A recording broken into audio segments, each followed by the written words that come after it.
بسم اللہ الرحمن الرحیم۔ السلام علیکم ورحمۃ اللہ وبرکاتہ۔ محلے میں ایک نئی پیرنی آئی تھی، سب لوگ اس کی پیروی کرنے لگے۔ میرا رشتہ کہیں نہیں ہو رہا تھا، اس پیرنی کے دم سے میرا رشتہ بھی ہو گیا، لیکن اس نے شرط رکھی تھی کہ شادی کے پورے 3 ماہ تک اپنے شوہر کو قریب آنے مت دینا۔ کچھ دن تک تو بہت آسان رہا، لیکن میرے شوہر مجھ پر اب شک کرنے لگے تھے۔ میں اس پیرنی کے پاس گئی، اس نے مجھے دم کے لیے رات کے وقت آنے کو کہا، لیکن جب میں رات کو اپنی بھابھی کے ساتھ اس کے پاس گئی تو مجھ پر حیرت کا پہاڑ ٹوٹ پڑا، کیونکہ میرا شوہر ہمارے محلے میں ایک نئی پیرنی آئی، اس سے پہلے بھی ایسے لوگ آتے جاتے رہتے تھے جو محلے والوں کو اپنی چکنی چپڑی باتوں میں لگا کر، ان کو سبز باغ دکھا کر، ان سے نقدی قیمتی زیورات وغیرہ لے کر فرار ہو جاتے تھے، اور ان کے پاس سوائے رونے کے کوئی چارہ نہیں بچتا۔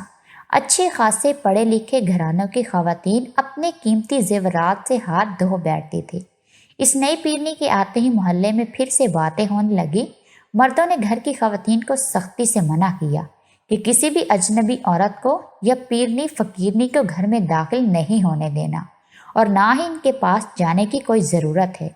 اس لیے اس پیرنی کے آتے ہی سب محلے والے چوکنا ہو گئے اور اس سے کترانے لگے۔ مگر وہ پیرنی بہت مختلف تھی، نہ ہی وہ کسی کے دروازے پہ گئی اور نہ کسی سے کچھ مانگا۔ وہ سارا دن مسجد کے باہر لگے درخت کے نیچے چپ چاپ بیٹھی رہتی اور تسبیح پہ کچھ پڑھتی رہتی اور اپنے آپ میں مگن رہتی۔ رات وہ کہاں سوتی تھی یہ کسی کو نہیں معلوم تھا۔ ایک رات مولوی صاحب مسجد کسی کام سے آئے تو انہوں نے دیکھا کہ وہ پیرنی وہیں درخت کے نیچے سو رہی ہے۔ انہیں یہ بات بہت بری لگی کہ اتنے بڑے محلے میں اس کو ایسے زمین پر سونا پڑ رہا ہے۔ صبح ہوتے ہی انہوں نے اس پیرنی سے بات کی اور اس کا سارا احوال معلوم کیا۔ ظہر کی نماز کے بعد انہوں نے سب نمازیوں کو اس پیرنی کے متعلق بتایا کہ ہم سب اس کے بارے میں غلط اندازے لگا رہے تھے۔ وہ عام پیروں فقیروں جیسی نہیں ہے، بلکہ بہت نیک خاتون ہے، ایک نمازی جس کا گھر بہت بڑا تھا، 2 پورشن تھے۔ وہ اپنی فیملی کے ساتھ اوپر والے پورشن میں رہتا تھا۔ اس نے مولوی صاحب سے کہا کہ وہ نیچے والے پورشن میں ایک کمرے میں رہ سکتی ہے، کرایہ وہ نہیں لے گا۔ مولوی صاحب بہت خوش ہوئے اور اس پیرنی کو اس گھر کے بارے میں بتایا۔ اس نے مولوی صاحب کا شکریہ ادا کیا اور اس آدمی کو بہت سی دعائیں دی، اور اس کے ساتھ اس کے گھر چلی گئی اور ایک کمرے میں رہائش اختیار کر لی۔ اس آدمی کی بیوی نیک دل اور نرم مزاج خاتون تھی۔ وہ 2 وقت کا کھانا بھی دے دیتی تھی، اس کا بہت خیال رکھتی۔ کچھ دنوں تک ہی وہ پیرنی ان کے ساتھ گھل مل گئی اور محلے والے بھی اب اس کے بارے میں اپنی رائے بدل رہے تھے۔ کسی کے سر میں درد ہوتا، بچہ مسلسل رو رہا ہوتا، چپ نہ کر رہا ہوتا، یا پھر اس طرح کا کوئی چھوٹا موٹا مسئلہ ہوتا تو وہ پیرنی کے پاس چلا جاتا اور وہ دم کر دیتی۔ اس کا مسئلہ حل ہو جاتا۔ اس کو محلے میں آئے 1 مہینہ ہو گیا تھا۔ سب محلے والے اس سے مطمئن تھے۔ اب محلے کی عورتیں بھی اپنے گھر کا کام کاج وغیرہ ختم کر کے اس کے پاس چلی جاتی۔ سارا دن آنا جانا لگا رہتا۔ مردوں کو بھی اس پر کوئی اعتراض نہیں تھا۔ میں اپنے والدین کی اکلوتی بیٹی تھی۔ مجھ سے بڑے بھائی کی شادی ہو چکی تھی اور اس کے 2 بچے بھی تھے۔ میں نے میٹرک تک تعلیم حاصل کی۔ اس کے بعد ہمارے خاندان میں لڑکیوں کو پڑھانے کا رواج نہیں تھا، اس لیے آگے تعلیم حاصل کرنے کی خواہش دل میں ہی رہ گئی، اور میں میٹرک کے بعد تعلیم کو خیر آباد کہہ کر گھر میں ہی سلائی وغیرہ کا کام کرنے لگی۔ میری عمر 25 سال سے زیادہ ہو گئی تھی، مگر ابھی تک کوئی رشتہ نہیں آیا تھا۔ میری امی میری وجہ سے پریشان رہتی تھی، ہر وقت دعائیں کرتی رہتی تھی۔ ایک 2 بار رشتہ آیا مگر وہ کچھ خاص نہیں تھا۔ ایک تو لڑکے کا کوئی مستقبل کاروبار نہیں تھا، اور ایک تو رشتے والوں کو مجھ میں خامیاں نظر آئی۔ میرا رنگ سانولا تھا اور شکل بھی بس گزارے کی ہی تھی، اور لڑکے والوں کو تو چاند سی بہو چاہیے تھی۔ میں اب اکتا چکی تھی۔ اس کے بعد کافی عرصے تک کوئی رشتہ نہیں آیا۔ میری امی نے ہمارے محلے میں ایک رشتے کرانے والی عورت سے بات کی۔ وہ ایک رشتہ لائی، وہ کافی مناسب تھا، انہیں میں پسند آ گئی، مگر انہوں نے لڑکے کے لیے کار کی ڈیمانڈ رکھ دی، اور میرے ابو اور بھائی کی اتنی آمدن نہیں تھی کہ وہ جہیز کے ساتھ ساتھ لڑکے کو کار بھی دیتے۔ جب ہم نے کار دینے سے منع کیا تو انہوں نے رشتے سے ہی انکار کر دیا۔ مجھے بہت دکھ ہوا۔ میں نے امی کو صاف منع کر دیا کہ آپ کوئی رشتہ نہ لائیں، اور نہ ہی میں کسی کے سامنے چائے سجا کر لے جاؤں گی۔ کیا فائدہ ہر بار خود کی نمائش کروانے کا اور لوگوں کی خدمت کرنے کا؟ یہاں سب کو حسن اور دولت کا لالچ ہوتا ہے، میری امی بھی اب تھک چکی تھی، کافی عرصے تک کوئی رشتہ نہیں آیا، جبکہ میری ساری سہیلیوں کے دو دو بچے تھے اور ایک میں تھی جو ابھی تک باپ کی دہلیز پر بیٹھی تھی۔ مگر قسمت کی دیوی بے نیاز ہوتی ہے، جب چاہے کسی پہ بھی مہربان ہو جاتی اور اگر نہ ہو اسے کوئی فکر نہیں ہوتی۔ مجھے اپنی بڑھتی عمر اور کنواری ہونے کی وجہ سے لوگوں کی باتیں بھی سننی پڑتی تھی۔ ہمارے سامنے تو نہیں کرتے تھے مگر پیٹھ پیچھے کرنے سے کوئی نہیں رکتا، اور ہمارے معاشرے میں اگر کسی لڑکی کی شادی نہ ہو رہی ہو تو ضرور لڑکی میں کوئی نقص ہوتا ہے یا پھر اس کا کردار ٹھیک نہیں ہوتا، اس لیے اس کی شادی میں رکاوٹ آ رہی تھی۔ لوگ باتوں سے باز نہیں آتے اور یہ تک نہیں سوچتے کہ ان کی باتوں کی وجہ سے دوسروں پہ کیا گزرتی ہوگی۔ میں اب خاندان میں کسی فنکشن پہ نہیں جاتی تھی، لوگوں کی کاٹ دار نگاہیں سہنا مشکل ہو گیا تھا، اور محلے میں تو بالکل ہی نہیں نکلتی تھی۔ ایک بار ہمارے گھر میں محلے کی عورت آئی، اس نے میری امی سے کہا کہ اس کے کسی جاننے والے کی بھی شادی نہیں ہو رہی تھی۔ جو بھی رشتہ آتا پہلے تو ہاں ہو جاتی مگر پھر وہ کوئی نہ کوئی بہانہ بنا کر انکار کر دیتے، اور عمر تھی کہ بڑھتی جا رہی تھی۔ وہ ایک دن ہمارے محلے میں آئی، پیرنی کے پاس گئی، پریشان تھی تو اس نے وجہ پوچھی۔ جب اس نے اپنا مسئلہ بتایا تو اس پیرنی نے ایک وظیفہ بتایا اور خود بھی ایک ہفتے تک دم کرتی رہی۔ کچھ ہی عرصے بعد ایک بہت اچھی جگہ سے رشتہ آیا اور بات پکی ہو گئی اور شادی بھی ہو گئی۔ اس عورت نے امی کو پیرنی جی سے پاس جانے کا مشورہ دیا، اسے یقین تھا کہ مسئلہ ضرور حل ہو جائے گا۔ امی اور میں شام کو اس پیرنی کے پاس گئے اور اسے اپنا مسئلہ بتایا تو اس نے ہمیں ایک وظیفہ بتایا اور کہا کہ وہ خود بھی ایک ہفتے تک کرے گی اور مجھے بھی باقاعدگی سے کرنا ہوگا۔ میں مان گئی۔ ساتھ ہی اس پیرنی نے عجیب سی شرط بھی رکھی جو میری سمجھ میں نہیں آئی اور نہ ہی اس عورت نے اس کا ذکر کیا تھا۔ مجھے عجیب لگا مگر میری امی مان گئی اور کہا کہ ہم شرط مانیں گے۔ ہم واپس گھر آ گئے اور ایک ہفتے تک میں وظیفہ کرتی رہی۔ ایک ہفتہ گزر گیا اور وظیفے کیے ہوئے بھی 1-2 ماہ ہو گئے مگر کوئی رشتہ نہیں آیا۔ میں مایوس ہو گئی تھی۔ میں نے یقین کر لیا کہ میری قسمت میں ایسی کوئی خوشی نہیں لکھی۔ میری امی بھی بے چین تھی۔ وہ 2-3 بار اس پیرنی کے پاس گئی اور کہا کہ ابھی تک کوئی رشتہ نہیں آیا اور دعا کا کہتی امی واپس آ جاتی۔ میری بھابھی اپنے میکے گئی ہوئی تھی۔ کچھ دنوں بعد وہ واپس آئی تو رات کے کھانے پہ انہوں نے میرے رشتے کی بات چھیڑی۔ مجھے بہت ناگوار لگا۔ میں اٹھ کر اپنے کمرے میں آ گئی۔ مجھے لگا وہ مجھ پر طنز کر رہی ہے، حالانکہ میری بھابھی بہت اچھی تھی۔ انہوں نے کبھی مجھے اس بات کا احساس نہیں ہونے دیا بلکہ ہر بار مجھے تسلی دیتی، لیکن شاید میرا مزاج چڑچڑا ہو گیا تھا۔ یہ انسانی نفسیات بھی ہے کہ بڑھتی عمر اور جلد شادی نہ ہونے کی وجہ سے انسان کی طبیعت چڑچڑی ہو جاتی ہے۔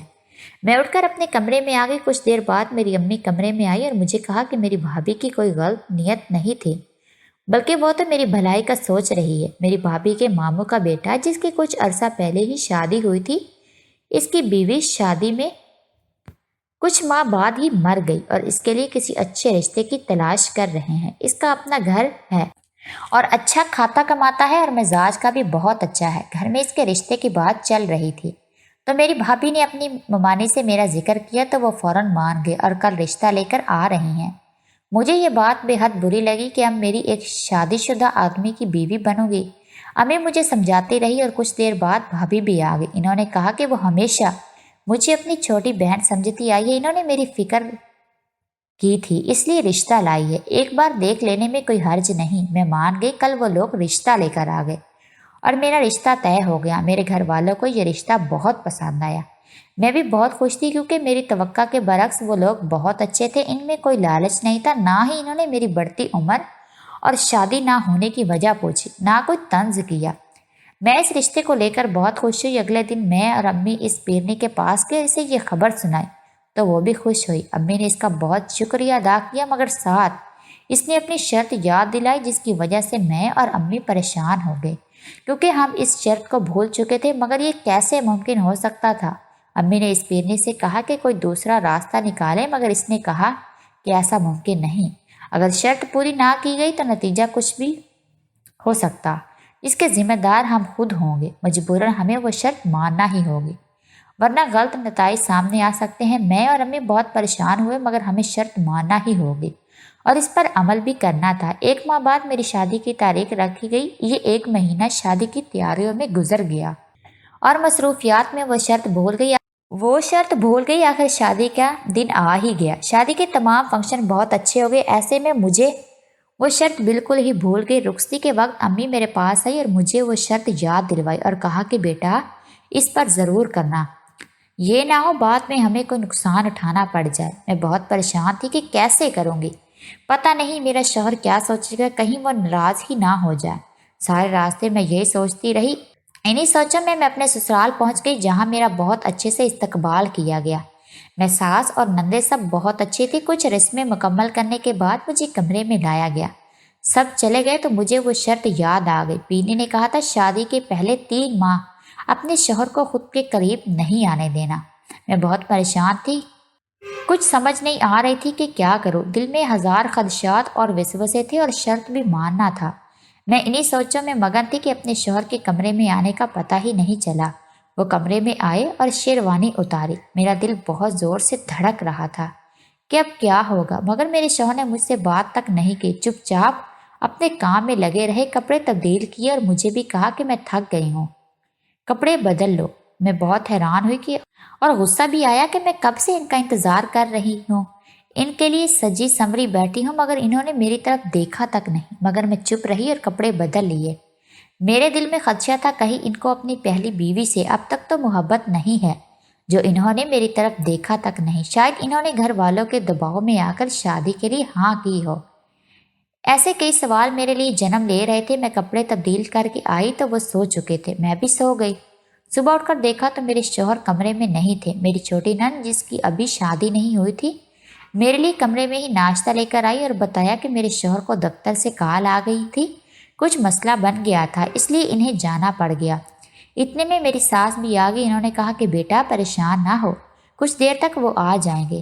اتنے میں میری بھابھی، امی اور بھائی لوگ ناشتہ لے کر آ گئے، پھر سب کے ساتھ ناشتہ کیا۔ امی میرے ساتھ کمرے میں آئی اور پوچھا کہ کوئی مسئلہ تو نہیں بنا تھا۔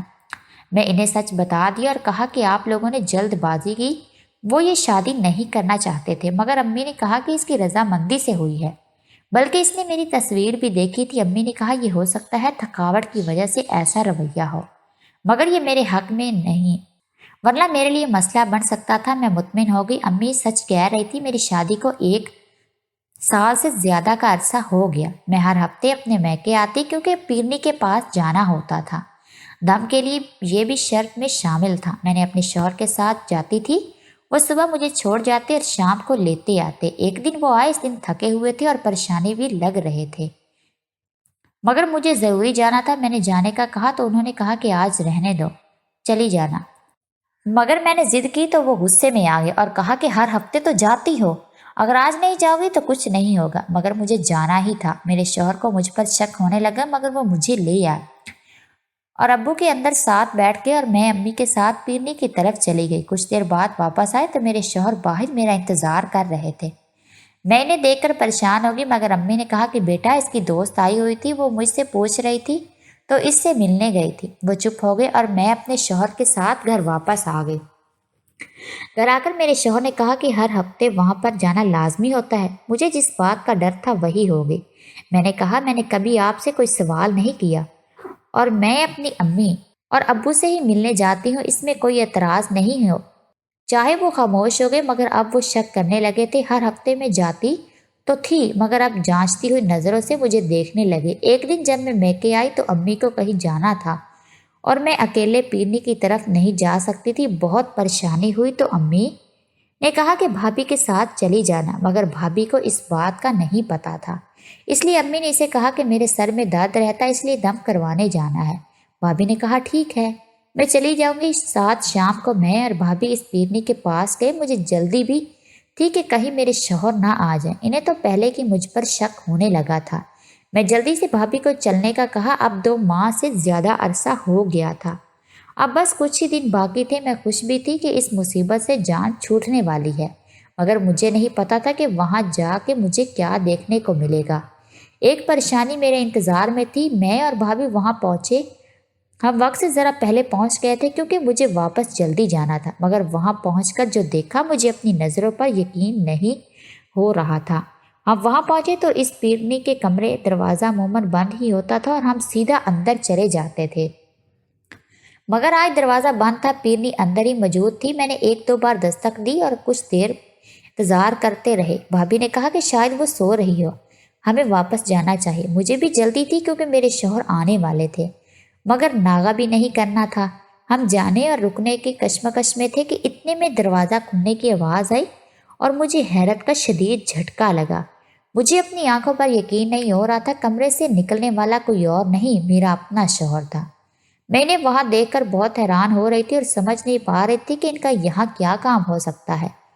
میری بھابھی بہت حیران تھی، میرے شوہر کی بھی یہی حالت تھی۔ وہ مجھے یہاں دیکھ کر اچانک بوکھلا گئے، مگر جلد ہی انہوں نے اپنی حالت پہ قابو پا لی اور کہا وہ گھر پر میرا انتظار کر رہے ہیں۔ میں اور بھابھی اندر پیرنی کے پاس چلے گئے اور باتوں ہی باتوں میں نے پیرنی سے معلوم کیا۔ میری حیرت میں مزید اضافہ ہو رہا تھا۔ آج کا دن شاید حیرت اور انکشاف کا دن تھا۔ میرے شوہر 1 ماہ سے یہاں پر آ رہے تھے۔ بھابھی نے یقین سے کہا، انہیں یہاں کیا کام ہو سکتا ہے؟ دم کروا کر ہم واپس گھر آئے تو میرے دماغ میں کئی سوال تھے۔ ان کا جواب میں اپنے شوہر سے جاننا چاہ رہی تھی۔ گھر آ کر ہمارے درمیان کوئی بات نہ ہوئی۔ اگلے دن بھی میرے شوہر گھر آئے۔ ان کا رویہ بڑا عجیب سا تھا۔ وہ عجیب سی نظروں سے مجھے دیکھ رہے تھے۔ میں کچن میں کام کر رہی تھی۔ انہوں نے مجھے کمرے میں آنے کا کہا اور مجھ سے پوچھا کہ میں ہر ہفتے میکے کیوں جاتی ہوں۔ میں نے انہیں کہا کہ اپنے ماں باپ سے ملنے جاتی ہوں۔ اور کس لیے جاتی ہوں؟ تو انہوں نے کہا ہر ہفتے میکے نہیں بلکہ تم اس پیرنی کی طرف جاتی ہو۔ سچ بتاؤ کیا چکر ہے اور تم وہاں کیا کرنے جاتی ہو؟ جواباً میں نے بھی کہا آپ بھی تو 2 ماہ سے وہاں مسلسل جا رہے ہیں، آپ کیوں جاتے ہیں؟ تو انہوں نے غصے میں کہا کہ یہ میرے سوال کا جواب نہیں ہے۔ میں نے کہا جب تک وہ نہیں بتائیں گے میں بھی نہیں بتاؤں گی۔ ہمارا بات بڑھتے بڑھتے جھگڑے کا روپ اختیار کر گئی۔ سب گھر والے شور سن کر رہ گئے۔ سب کے سامنے میرے شوہر نے میری بے عزتی کر دی۔ میں روٹ کر اپنے میکے آ گئی۔ رمی کو سب بات بتائی، وہ بہت پریشان ہو گئی۔ مجھے اپنے ماں باپ کے گھر آئے 2 ہفتے ہو چکے تھے اور شرط بھی مکمل ہو گئی تھی۔ ایک دن میری بھابھی نے میری ممانی کو کال کی اور انہیں خوب سنائی کہ انہوں نے بھروسہ کر کے رشتہ کیا تھا۔ اس بات کی ہرگز توقع نہیں تھی۔ میری ساس شام کو میرے شوہر کے ساتھ مجھے لینے آ گئی، مگر میرے شوہر نے سب کے سامنے کہا کہ وہ جاننا چاہتے ہیں میں کیوں پیرنی کی طرف جاتی ہوں۔ میں نے کہا آپ بھی بتائیں۔ میرے شوہر نے کہا ضرور یہ ہم پر کوئی جادو کروا رہی ہے۔ مجھے بہت غصہ ہے۔ اس سے پہلے کہ بات بڑھتی میرے ابو نے مداخلت کی اور کہا کہ غلط فہمیاں رشتوں میں دراڑ ڈال دیتی ہیں، اس لیے آپ دونوں سب کے سامنے سب سچ سچ بتائیں تاکہ سب یہی واضح ہو جائے، بعد میں کوئی مسئلہ نہ بنے۔ میں نے امی کی طرف دیکھا، وہ بھی میری طرف دیکھ رہی تھی۔ اب ہمارے پاس سوائے بتانے کے کچھ چارہ نہیں تھا، اس لیے میں نے ساری بات سچ سچ بتا دی۔ سب بہت حیران ہوئے اور یقینی سے میری طرف دیکھ رہے تھے۔ میں نے نگاہیں جھکا لی۔ میرے ابو نے میرے شوہر سے کہا کہ اب وہ بھی ساری بات بتا۔ انہوں نے سب سچ بتایا۔ وہ جیسے جیسے بول رہے تھے ہم سب حیران و پریشان انہیں دیکھ رہے تھے۔ میرے شوہر کی پہلی بیوی کی موت شادی کی پہلی رات ہی ہو گئی تھی، مگر گھر والے رشتے والوں کو 2 ماہ بعد بتاتے جیسے ہمیں بتایا گیا تاکہ ہم سچ سن کر انکار نہ کر دیں۔ پہلے جہاں بھی رشتہ طے ہوتا وہ سچ جان کر انکار کر دیتے کہ ضرور میرے شوہر میں کوئی خامی کے جو ان کی بیوی پہلی رات ہی مر گئی، اس لیے وہ مجھ سے دور رہے۔ اور ان کے ایک دوست نے انہیں اس پیرنی کا بتایا تھا جس نے 3 ماہ کا وظیفہ بتایا اور مجھ سے دور رہنے کو کہا۔ میرے شوہر نے بات مکمل کی تو سب خاموش تھے، کسی کے پاس کوئی بات نہیں تھی۔ آخر کچھ دیر بعد میرے ابو بولے اور کہا یہ سب تو ہم پرستی ہے اور ہماری کم عقلی موت کا تعلق شادی سے نہیں ہے بلکہ یہ ایک اٹل حقیقت ہے، کبھی بھی واقع ہو سکتی ہے، مگر ہم ایسی فضول باتوں پر یقین کر کے اپنے رشتے ضرور خراب کر لیتے ہیں۔ میں اور میرے شوہر ہم دونوں شرمندہ تھے کہ اتنا عرصہ ایک دوسرے سے جھوٹ بولتے آئے۔ سب کے سامنے ایک دوسرے سے معافی مانگی اور میں اپنے شوہر کے ساتھ گھر واپس آ گئی۔ یوں تو شرط کا دورانیہ ختم ہو چکا تھا، مگر میں نے اب طے کر لیا تھا کہ ایسی فضول باتوں پر یقین اور عمل نہیں کرنا، بلکہ ہمیں خدا سے فریاد کرنی چاہیے۔ سب اس کے اختیار میں ہے۔ ہم نے ایک دوسرے سے وعدہ کیا کہ اب ایک دوسرے سے کچھ نہیں چھپائیں گے اور ہر مشکل وقت میں ایک دوسرے کا ساتھ دیں گے۔